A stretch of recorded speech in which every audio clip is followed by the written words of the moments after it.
Thank you everyone for joining us today for the applicant workshop for the 3M PFAS Settlement Priority 2 Grant Program. My name is Claire Hacker with Apt Global, and I'll be helping to facilitate today's workshop.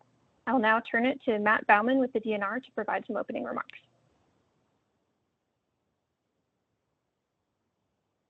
Thank you, Claire. Hi, everyone. My name is Matt Bauman. I'm the DNR lead for the Priority 2 grants. I used to live in the East Metro, and I'm still very active fishing the rivers. This is it's been a really interesting project to get involved in. And as we've moved this forward, it's been really interesting to dig in and see some of your projects. Now, my role for this workshop and moving forward will be to answer questions. I think throughout the presentation, we're going to pause here and there for questions as they come up, and hopefully we'll have time at the end. I mean, we got 2 hours. I don't see us using all that time, so we definitely will leave time at the end. So please write your questions in the chat, and we'll do our best to respond. Thanks.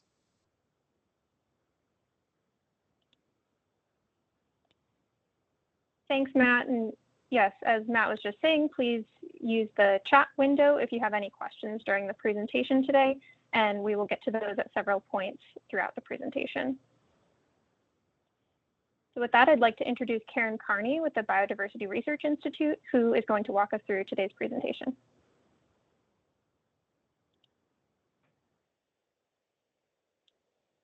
Karen, you're muted. I am muted. I got it. Hi, everybody.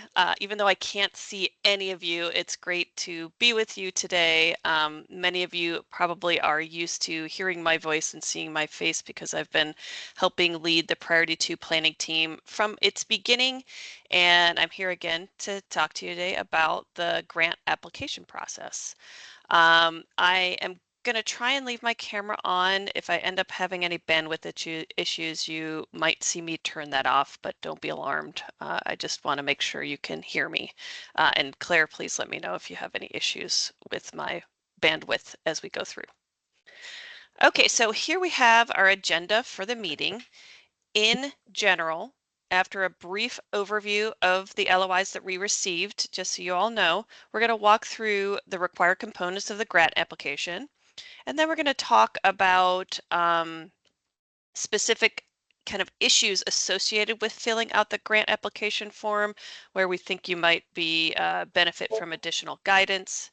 And I want to emphasize that the areas we focused on in the presentation are not necessarily more important than ones we're not talking about. They're just areas where we think you could, like a little additional guidance would be really helpful to hear about. We also are not going to cover every part of the form for the interest of time, but we would welcome questions on any part of the application. The last kind of asterisk I'll put out here is that the presentation we provide, again, doesn't provide all the information you're going to need to put in a successful, effective, strong, and compliant application. In addition to whatever I'm going to talk about today, we really want to encourage you to look at the RFP in detail, look at the application form and the web page. And if any of those documents or resources are in conflict, please let us know. So the topics we're going to specifically cover today, again, are the LOI submission summary. We're going to talk about the specific components of the application. And then we're going to talk about the project information section of the application form, a few things we want to highlight about that section, and the same for the evaluation criteria section of that application form. We're going to talk about some of the supporting documents and talk about some of the requirements, limitations there, and then we'll wrap up with a discussion of the evaluation and award process. Okay. So as I mentioned, we're just going to briefly give you an overview of what we received in terms of LOI submissions. A total of 82 letters of intent were submitted, totaling about 72 million in proposed projects. And given that only 20 million is available for Priority 2, there's clearly not going to be enough funding to support all projects. So this is just to let you all know that you should expect a highly competitive process. Next, we're going to move on to what you need to submit as part of your grant application form. First, there's the grant application form itself, some portions of which we're going to discuss later today, like I talked about. And then there's a group of documents that together we're kind of referring to as supporting documents for the application. And that's just for the sake of this presentation to make it simple to talk about. This includes the budget table, letters of support if you need them, an appraisal and DNR property and information summary. Again, if that's... This is Johnny. Somebody asking a question? Or was that inadvertent? And other supplementary information, including preliminary designs. And we'll talk about some of some more of these supporting documents later in the presentation, as we noted in the agenda. Now, as far as the application form itself, we wanted to note a few things. First, all successful LOI applicants should have received the application form and the budget table in July, but if you need a different copy, the application form is on the Priority 2 grant website if you need an additional copy. Second, it's really important that you save the application locally to your computer before you begin filling it out, because if you edit it in the web browser form, you're going to be moving beyond the boundaries of the text boxes, so some of your responses may be cut off. And that is related to our final point, and you really should limit your responses to the text boxes provided, because if you go over those limits, that information, whatever you're including, will not be reviewed. Okay, now we want to dive into the first part of the application form itself, the project information section. And the first thing we really want to make clear to everybody is that the project you propose has to be consistent with what you submitted in your LOI. So we don't want a totally new project. That said, we do understand that the LOIs were by design very high level and in some cases conceptual. So we do expect more details, some minor adjustments to be made to what you submitted. That's all fine. For example, you can scale up activities or down activities that you included in your LOI. You can remove components, and I would suggest that you do remove components that DNR and MPCA have noted are ineligible. But we do really want that proposal to be highly consistent with your LOI because it's been approved to move to the next phase. We don't want a totally new project. If you have any questions about what's allowed in terms of modifying what you submitted, please reach out with any questions specifically about your project. Okay. And we also thought it would be important to highlight the issue of selecting one primary benefit category for your project. We do ask you to do that. We want one primary benefit category for your project, even though we know many of you have several benefit categories that your project contributes to. If you're having a tough time, just think about your project and which of these benefit categories you expect the majority of your project to benefit, your majority of your project's benefits to fall into. And we also provide space for you to note whether you're also contributing to other benefit categories. And this will just simply help us line up projects with the funding allocation targets that we've already shared with you. And I also think it's really important to note that regardless of which category you pick in terms of benefits, all of your project components and potential benefits will be evaluated. For example, if you pick a wildlife and habitat restoration project for your primary benefit category, but it also includes fishing related activities, all of the benefits of fishing will be incorporated and evaluated as part of our analysis. We also wanted to note that you may decide to split your LOI into 2 or more separate applications if you decide that would be best. We are not advocating for that. We are agnostic, and we have no idea whether doing that would, how that would affect the competitiveness of your proposal, but it is allowed. In the next part of the project information section, we ask for a two-part project description. The first part is a project narrative, and here we really want to hear kind of your overall high-level story and vision for the project. What are you going to do, and what is it going to achieve? You can, as part of this description, you can attach in your supplemental information or include conceptual designs or pictures, but we've given you really one page to just capture the essence of your project. The second part of the application, the project description, is a table of project activities and estimated completion dates. Now, this kind of is meant to complement the narrative, which is an overall vision for your project. And here we really want you to tell DNR and MPCA what you're actually going to do to achieve the vision that you've laid out in that project description. What specific activities are you going to undertake, and how long is it going to take to complete them?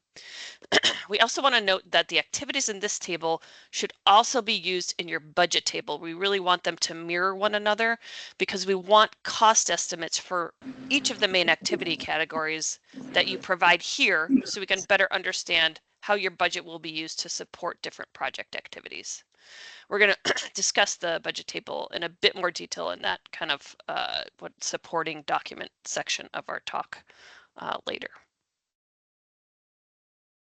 We also, in this part, when you're thinking about your project description, want to emphasize that DNR and MPCA want as much detail as is feasible given those space limits about the project across each of these two descriptions.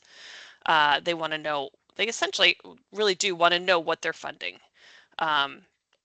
So your project should also be sufficiently developed so that your cost estimates are robust and realistic. For example, if you have a capital improvement project, we really want to know where, if you're talking about a trail, where is that going to be located? If you're talking about a parking lot, what's the square footage of that parking lot? Restoration projects should present designs that tell us which restoration activities are going to be completed and where over how much space. If you're talking about educational engagement projects, we want to know about how many events you're going to host and how are you going to recruit participants.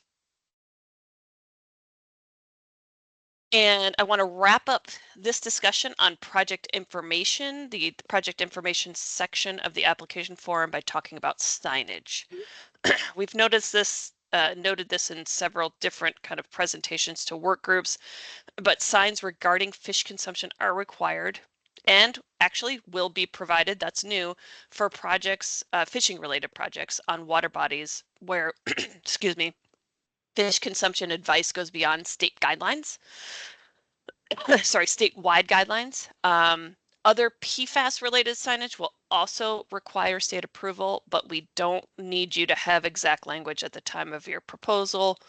And non-PFAS related signage also requires state approval. They just want to have technical eyes on those signs to make sure they're accurate and represent the best and most recent science as applicable. And I think we're going to pause here for some questions that I will direct to Matt. Yes. So, oh, go ahead, Matt. I was going to walk us through the questions in the chat, but go ahead. Okay, so there was a couple of questions that I answered in the chat. Will be recorded. Yes, it will. We hope to post in a couple of weeks. Clarification on the application deadline. October 8th is the application deadline. We'll consider applications submitted up until 4:30 p.m. Another question, want to know whether information about ineligible activities was indicated in the email we received. So that's the application invitation letters that we sent out. There were a handful of projects that had that were just outright ineligible, and then there were a couple of projects where it involved components, some of which were ineligible. And yes, those letters should have been very clear on what components would have been ineligible. This last question that came in.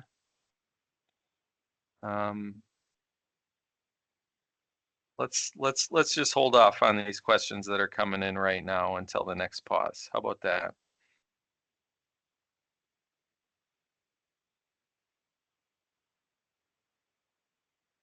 Works for me. Want me to keep going, Claire? Yeah, Matt, do you want to address Larissa's question? That one seems pertinent, or just hold off on that one as well?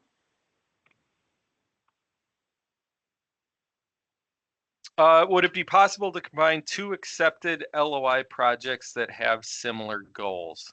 I think we would need to know more information. So if you just want to send an email to the priority 2 email inbox, we could just address that on a case-by-case basis.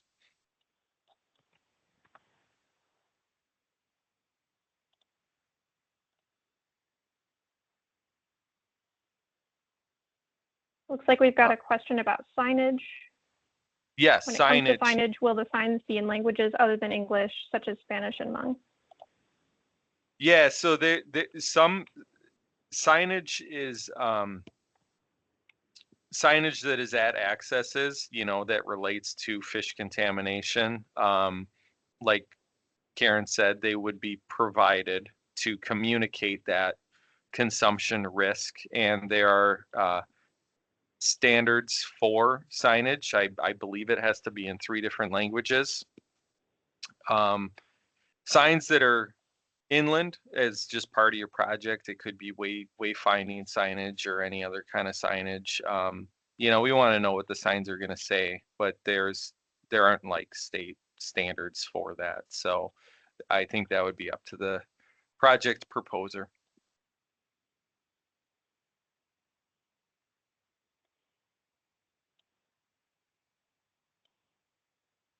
We good? We ready to move on? Let's do it. All right. Okay, do we want to get this one last sign question? Katie asks, will signs be allowed in other languages such as Dakota and Ojibwe? Allowed? Sure. Yeah. I think that's up to the project proposer.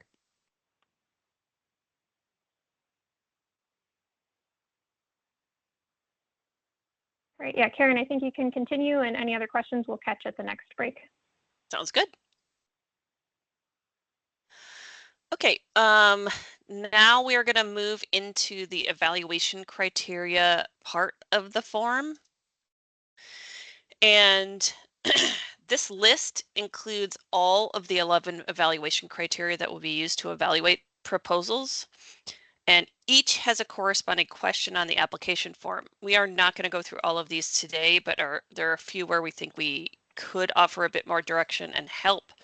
And those are the ones that are bolded. We have benefits to injured resources and services, includes community engagement, and matching and leverage funding. So first, we have benefits to injured resources and services. We have talked about this at some of the previous work group meetings, but this is just to help, again, you understand what we are looking for in this section. In the context of this grant program, benefits, this topic, are improvements to a natural resource, or service that was injured due to PFAS released by 3M. So strong applications are going to demonstrate and can be convincing in that they have a strong connection to these injuries, so that they will benefit what has been harmed by the PFAS released by 3M.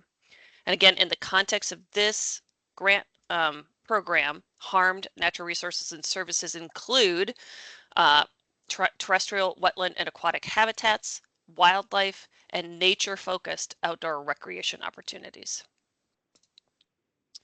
To help provide a little bit of additional guidance, we've provided some examples of theoretical projects with a strong nexus to natural resources or services.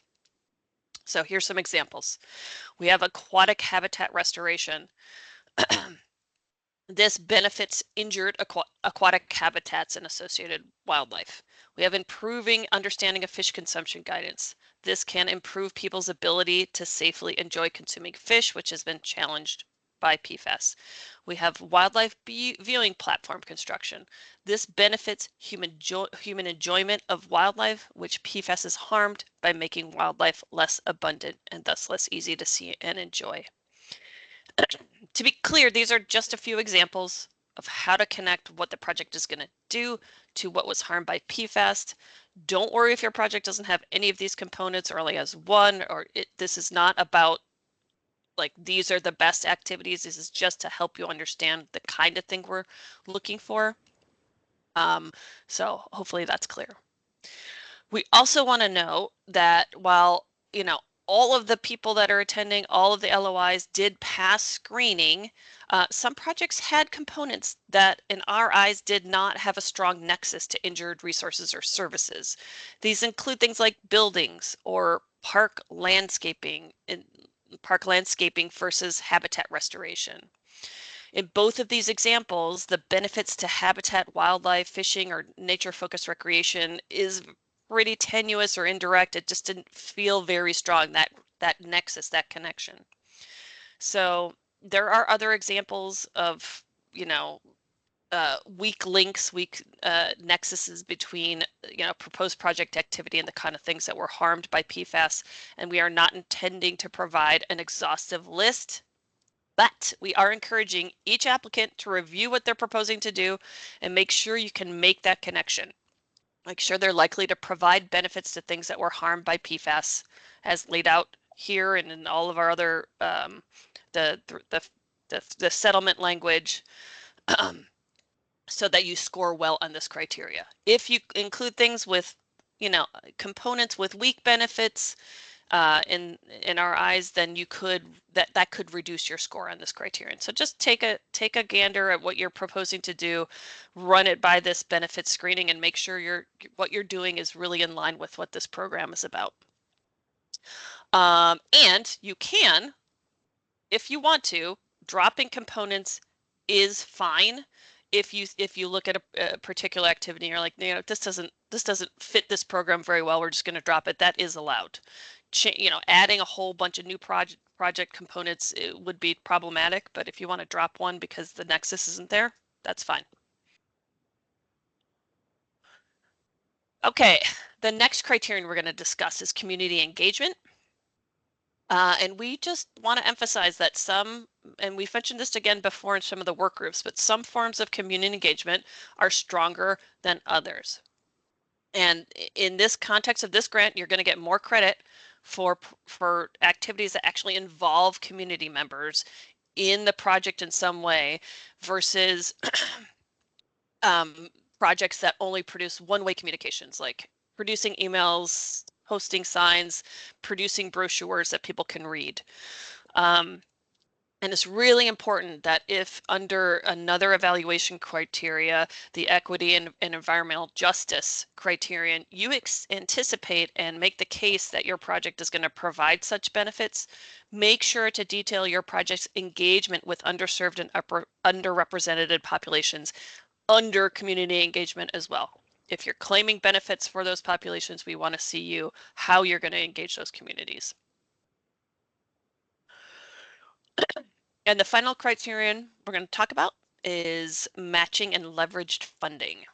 So first, I just want to remind everybody that this is not required, but having matching and leveraged funding can improve your score of your proposed project on this criterion.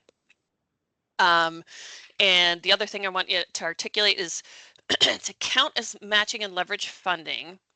The additional funding has to do a couple things. It first must contribute directly to meeting priority 2 goals, and it must do that within the grant period. And you have to justify that connection in your application. And we have some examples again to help flesh this out more, help you understand.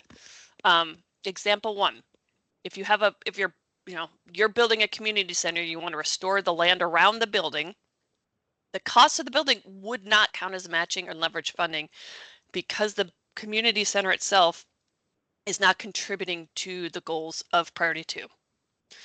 Example 2, if the application is for phase 2 of a broader project, phase 1 doesn't count as matching and leverage funding because the funding would fall outside of the grant period.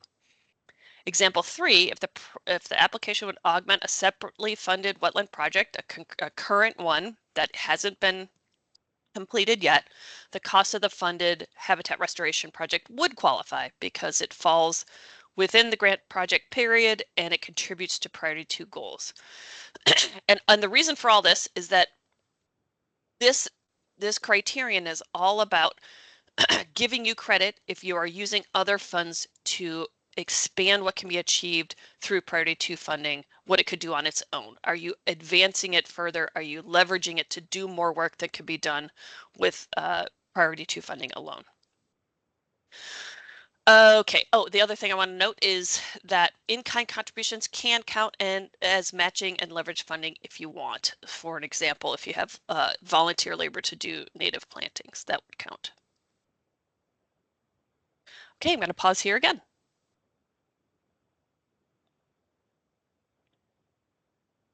Yeah, Matt, we've had a couple of questions come in the chat. Christopher asks if there are resources to learn more about what has been harmed by the PFAS exposure and where. Yeah, I think that the best resource for that would be the settlement language or the settlement itself. I would rather just focus on the grants as far as the questions here goes.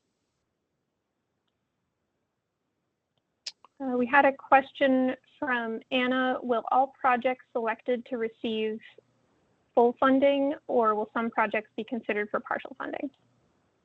So the projects will be scored based on the application as a whole.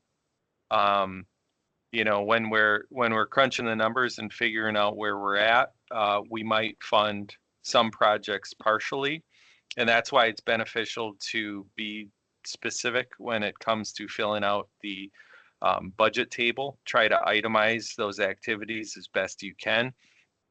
You know, so I think we mentioned it in the RFP that we do reserve the right to offer funding awards that's different from what's requested, but I do want to be clear that the applications will be scored as a whole, you know, so give that some thought as in terms of what activities you're going to include in your application.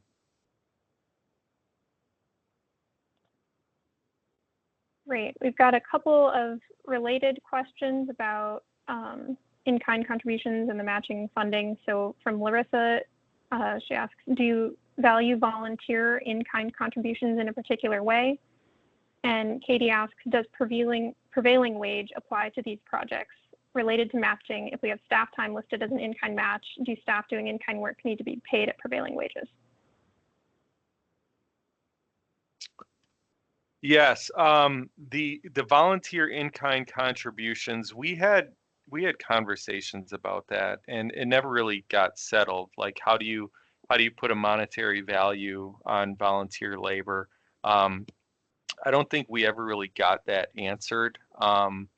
Certainly, if you're going to lean on volunteer to help implement your project, make mention of it. As far as detailing what the value is, I don't have a clear answer for that. If we can come up with a clear answer, we would respond to that question in the question and answer section on our website. That's going to have to be something that I look into a little bit more in detail. Prevailing wages. I think that one of the questions posted online, we referenced a copy of the contract template that successful applicants would use, and that contract template, I believe, details prevailing wages. So I want to say yes, prevailing wages applies. Again, that will be another one that we'll have to follow up and add to the Q&A that's on our website.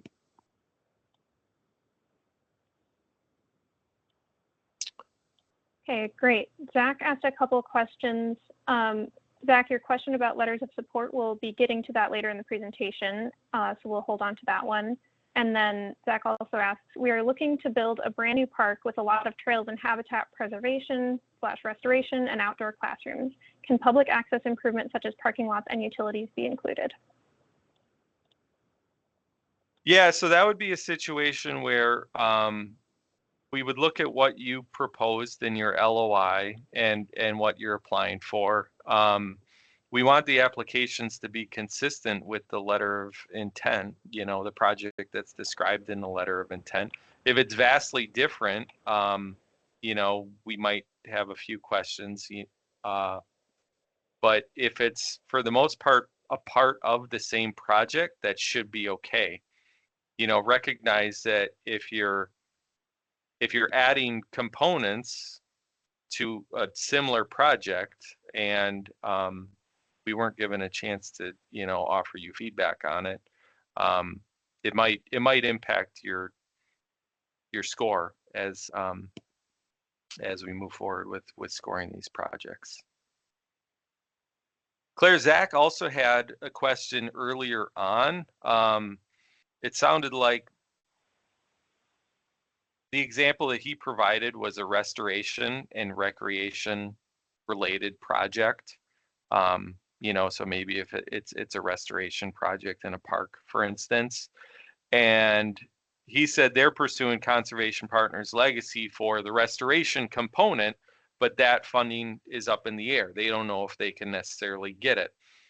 So I would expect that there's probably other applicants in a similar situation. They're pursuing other funding for the same project, and it might be able to supplement the project that's being proposed for the priority 2. That's great. We encourage that. And we also recognize that there's sometimes situations where the funding might not be announced until after October 8th. In those situations, just kind of detail those what if situations in your application. We have some flexibility with this grant program, and we want applicants to be, you know, I mean, looking for other funding opportunities to, you know, maximize what your project can be. So we're certainly willing to work with you on that, and just let us know. Let us know in the application, and that's kind of something that would be worked out kind of after evaluation, but before we enter into awards, we would figure out those types of logistics.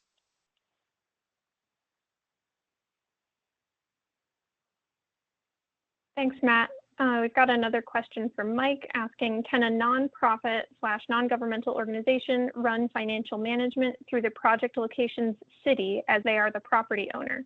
The city is a named collaborating partner. I think that would be okay if the city and the NGO have a relationship and they're cooperating partners on the same project. I don't see any issues with that, unless I'm missing something. But if there's additional questions related to that, or we need to dig deeper, I would encourage you to send an email to the priority 2 email inbox.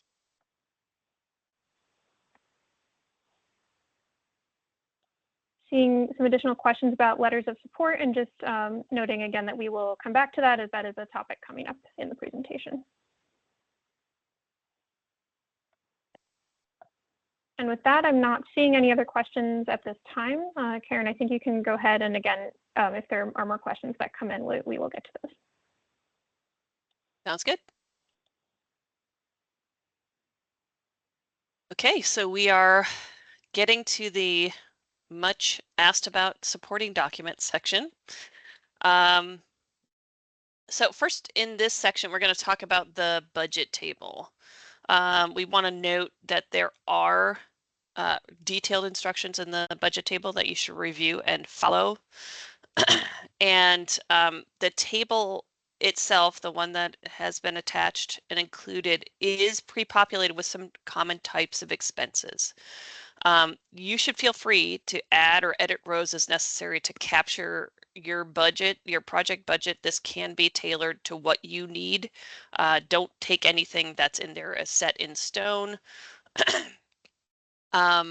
And you should feel free, you can add, it's an Excel file, so you should be able to add or edit rows as necessary. Just make it work for your project. And as I noted earlier, we do want you to have, I'll show you the budget table in a second, but we want the budget table, there's this implementation part of it, to be consistent with the activities that you listed in the application form under your project description part 2. For example, the template itself, again, I'll show it to you in a minute, includes implementation costs for 3 activities. That is not a magic number. It was just to show you that, you know, there are 3 activities and you should break out costs by activities. We really do want you to make sure the number of activities that you list in your budget table, that they match the number of activities listed in that project description table with activities and, you know, completion dates for each activity. And you want those descriptions to match. So the budget table, the implementation part of the activities, and your project description part 2 really should work together really closely. And we also want to note, please don't convert your budget into a PDF. Keep it in Excel when you submit it. So here is the budget table. It's not the best, easiest to read, but there are some standard costs with some definitions, which I'll get to in a second. But we also have these implementation costs, activity 1, activity 2, activity 3. You can include as many activities as you want, given how you think about your project. These should be the kind of high-level activity categories. Make it make sense for your project, and just break out the cost for implementing each of those activities. And here are some, again, just want to really highlight that these detailed definitions are in the project budget table. So we have grant administration and project management. This is cost directly related to managing the project and the grant. We have implementation costs. Again, these are, you know, how much is it going to cost to carry out the activities that you described in the table earlier under project description. And then we have operation and maintenance. So this can include costs for operations and maintenance for no more than 2 years after the initial project implementation. And the overall cap on the project period is 5 years. So no more than 2 years of O&M for any project, but there is some support available for that. A few additional notes about project costs. First, this is really important. Selectees, grantees are going to be responsible for covering any cost overruns. No more money is going to be available from the state. This is a one-time grant. So don't expect, you know, don't lowball and expect cost overruns to be covered by the state. Second, for key activities, you should do your best to receive cost estimate for the work by the time you submit your application, if you can. And we say this because in some cases, some LOIs presented unreasonably, in our opinion, unreasonably low costs for some activities. So just make sure you get a ballpark estimate so that your cost estimates are robust. And we would encourage you to account for inflation in your cost estimates, especially if your project is going to run, it's going to take several years to complete. Letters of support. I had no idea there would be so many questions about this, but they are required for all project collaborators. So if you have listed partners or collaborators in your application form, you need to have a letter of support from those collaborating partners.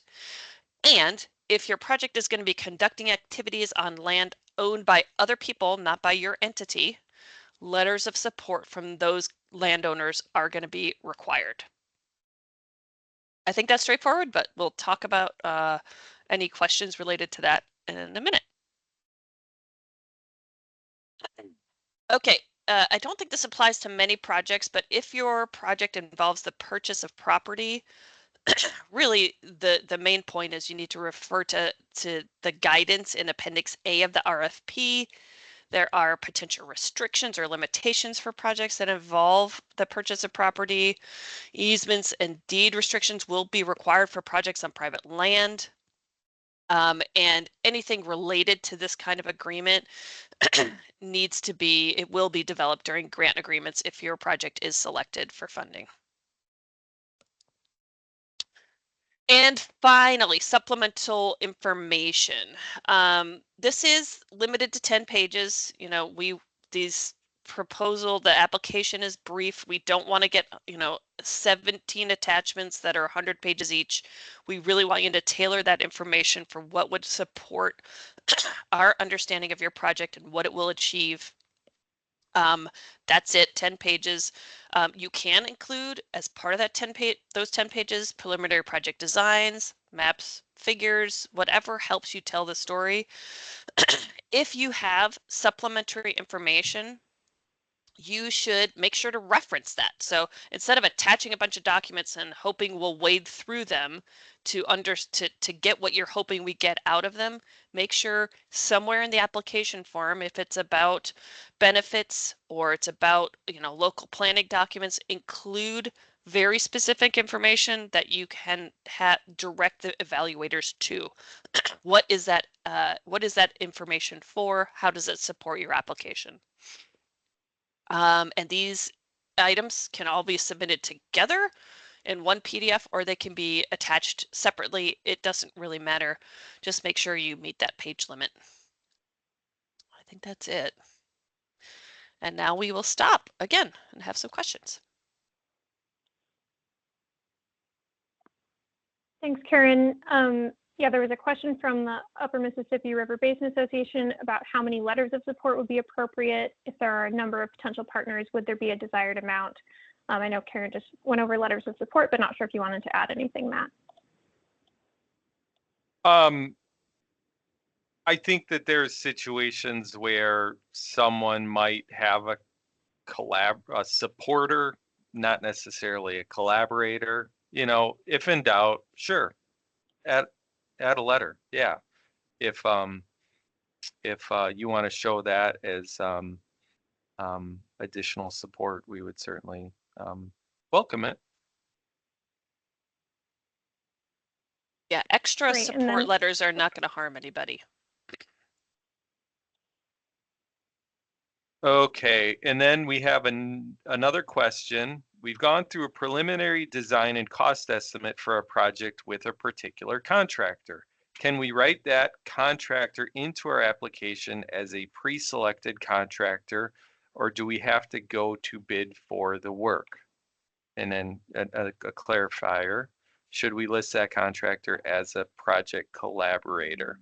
On our P2 website at the bottom, we have questions and answers. You see, as we've taken in questions and answers during the LOI phase that were applicable to a broader audience, we posted our response, the question that came in, and a response online. And moving forward, we're going to continue to do that during the application period. If you look on there now, we have a question that addresses that exact question. And like there's different contracting requirements and procurement requirements for municipalities versus non-governmental organizations. So for like professional technical, for like the design side, if you're a municipality, for instance, you can procure that contractor through a non-competitive means. If it's to implement the project through construction, for the most part, it needs to be bid competitively.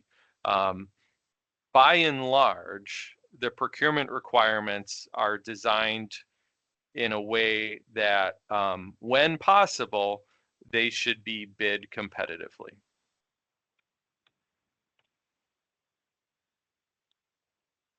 Great. And then Katie also asked if the contractor should be listed as a project collaborator. No. Great. We've got a couple of questions regarding whether letters of support count toward the 10-page limit for supporting documents.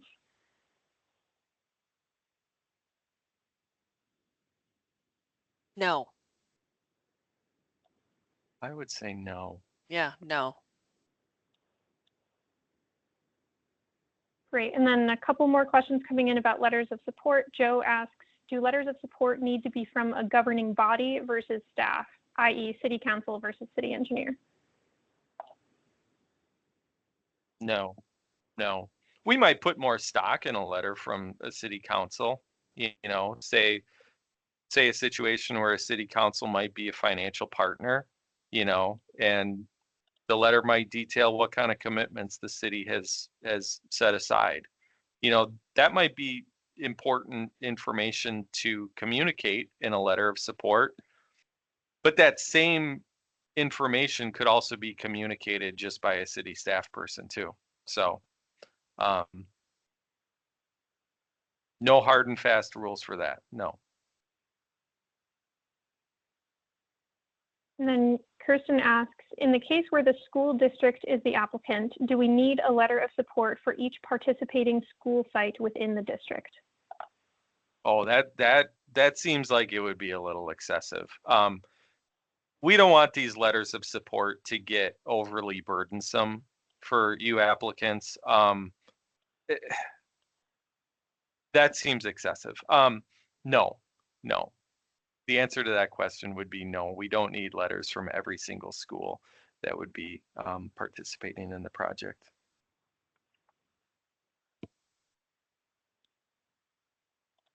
Those are the only questions at this point. So I think we can continue with the final chunk of the presentation and then get any last questions at the end.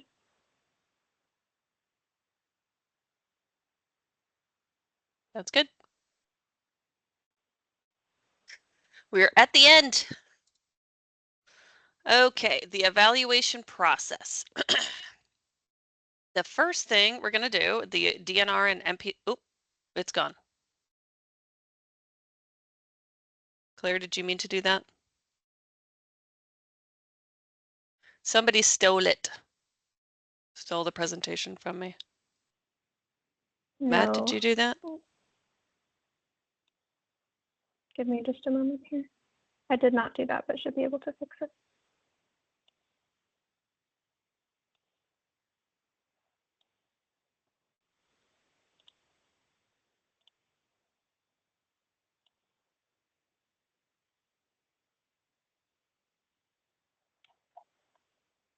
Let me get you back to your slide and then you can grab control.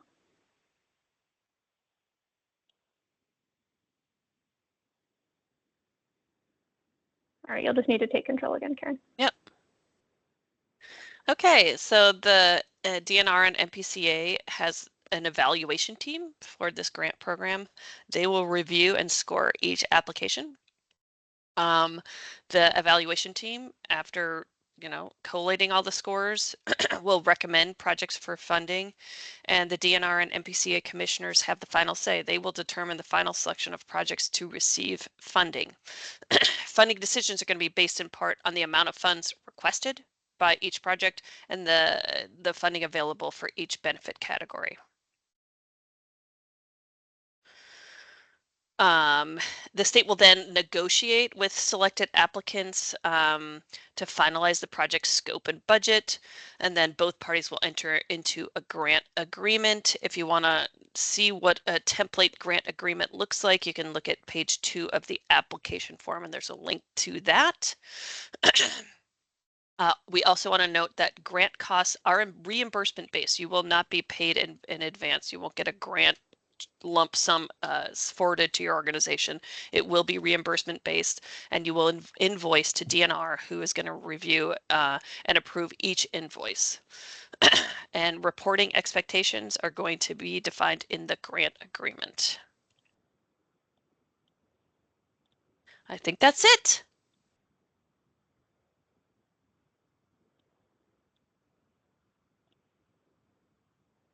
I'm sure we're going to get more questions coming in here. I've got one from Lori asking, at times you are requesting very specific info. For example, you state capital improvement projects should go beyond conceptual design. Then you say as supplemental information, you could include preliminary project designs. I'm trying to understand how to reconcile these two different approaches. That's a good question. This is something that we struggle with because there's so many different types of projects. And I think for a capital project, like the example that you provided, for a capital project, I think that there is a true difference between a conceptual design and a preliminary design. Conceptual is just that, it's conceptual. We think we're going to do this or that, where a preliminary design is, you know what you're going to build. And, you know, when we're scoring an application, we want to know what's going to be built. We want to know what you're proposing. So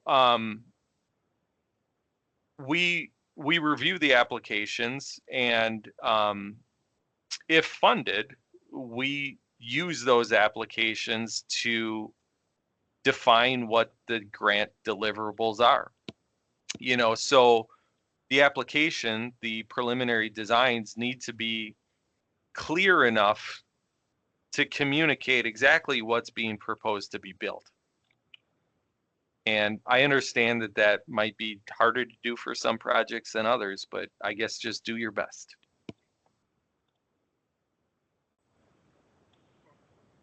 Thanks. We've got a question for Mike asking for clarification on the due date. Yeah, I already answered that question in the chat. I think I answered it verbally. That's on the website. That's on the application invitations too. October 8th at 4:30 p.m. Barb asks, can you give us a heads up about how much might be in each category? So we in our we identified targets. Those aren't there's some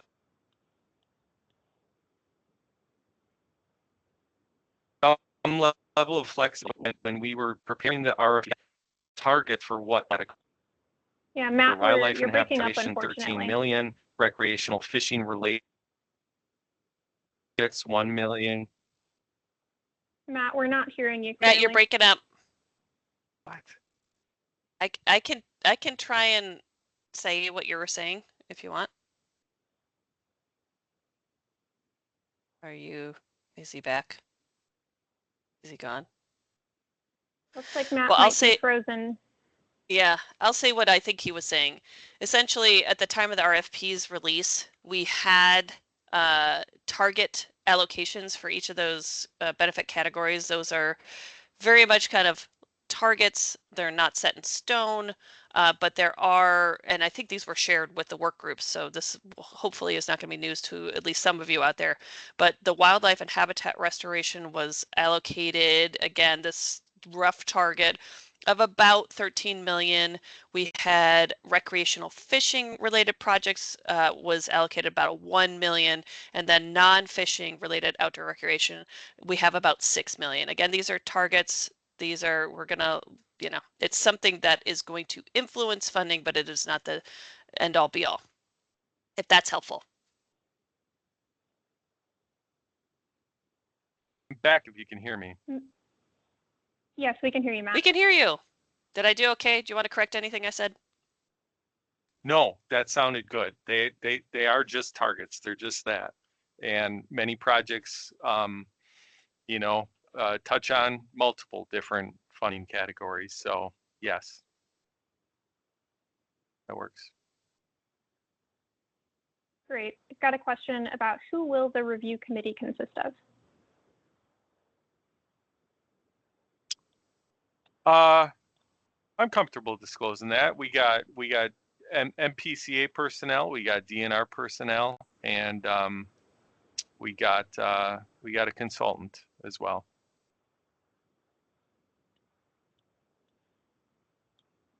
We've got a question from Barb asking or noting that there are 49 people on this call. How many are applying in the final round?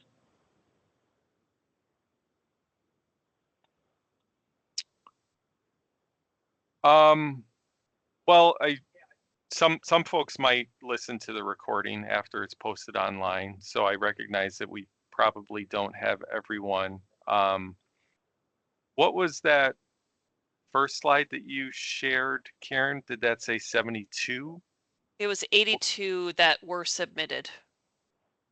82 that were submitted. Okay. Yeah. So how many are applying in the final round? We don't know.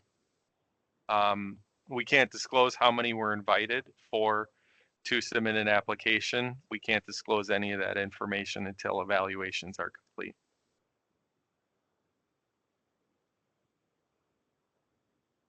Got a question from the Upper Mississippi River Basin Association. Would it be possible to provide gift cards to participants in an education and outreach project?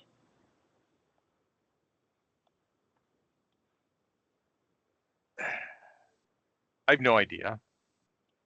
I'm guessing no. I might have to follow up with this person individually. Send us an email to the priority 2 email inbox, and we might give you a more definitive answer to that one.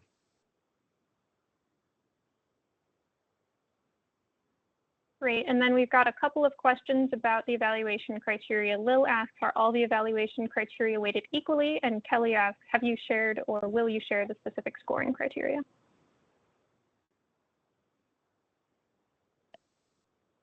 I'm reviewing the other responses, and people seem to say that I'm breaking up again. No, that was from earlier. You sound good. Earlier. Okay. Are all the evaluation criteria weighted equally? No, they aren't. I think that Karen disclosed that certainly benefits is one of the criteria, for instance, that's weighted more strongly. We aren't disclosing our weighting, but to answer your question, no, all the evaluation criteria are not weighted equally.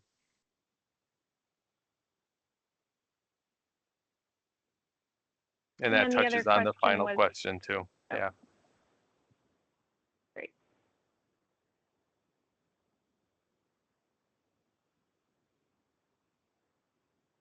There aren't any other questions in the chat at this point, but if folks have more questions, please do submit those. We'll be happy to address them.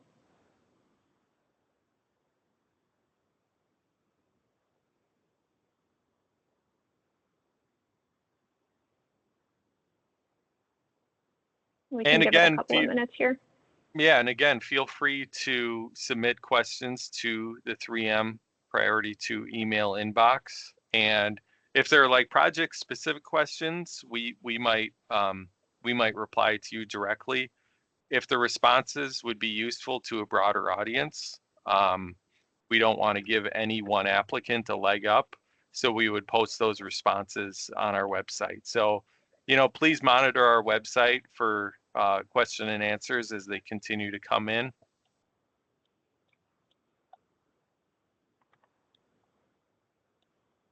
Got a question from Connor. Is there a particular reason evaluation criteria details were not shared with applicants?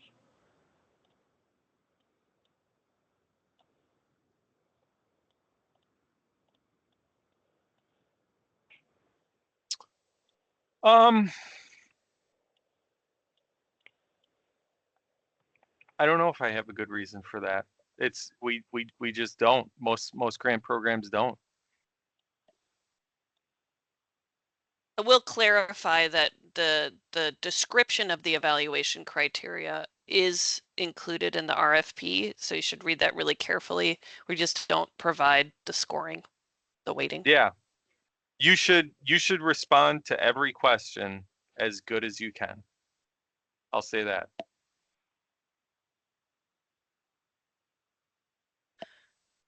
Got a question from Katie asking, can I be sure that I followed the earlier response? Can you please clarify that projects which include multiple foci, such as restoration and consumption, for example, are allowable and the different funding amounts mentioned would be tapped into accordingly, we should select the majority focus for application?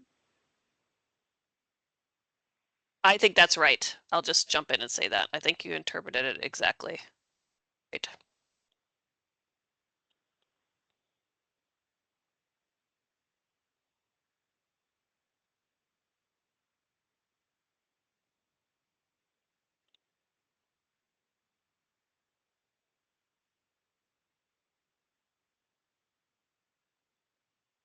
If folks have any other questions, now's the time to let us know. We can continue hanging on for a couple of minutes here to make sure we've got everybody.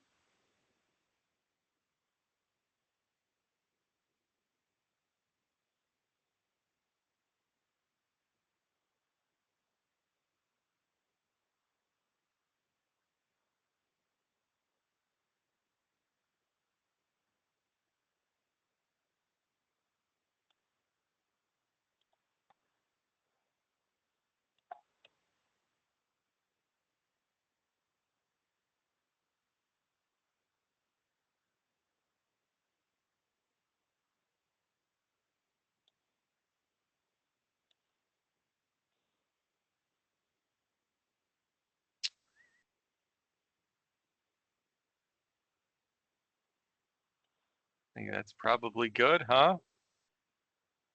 Yeah, since there are no more questions, we're going to conclude today's workshop. Thank you again, everyone, for joining, and best of luck as you prepare your applications.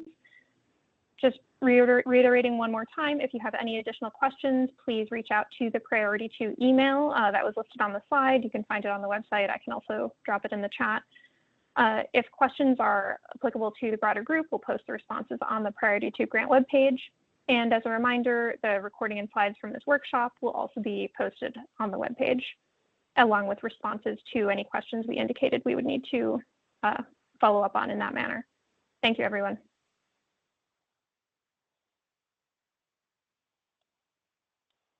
Thanks all. Good luck. Nice to not see you today.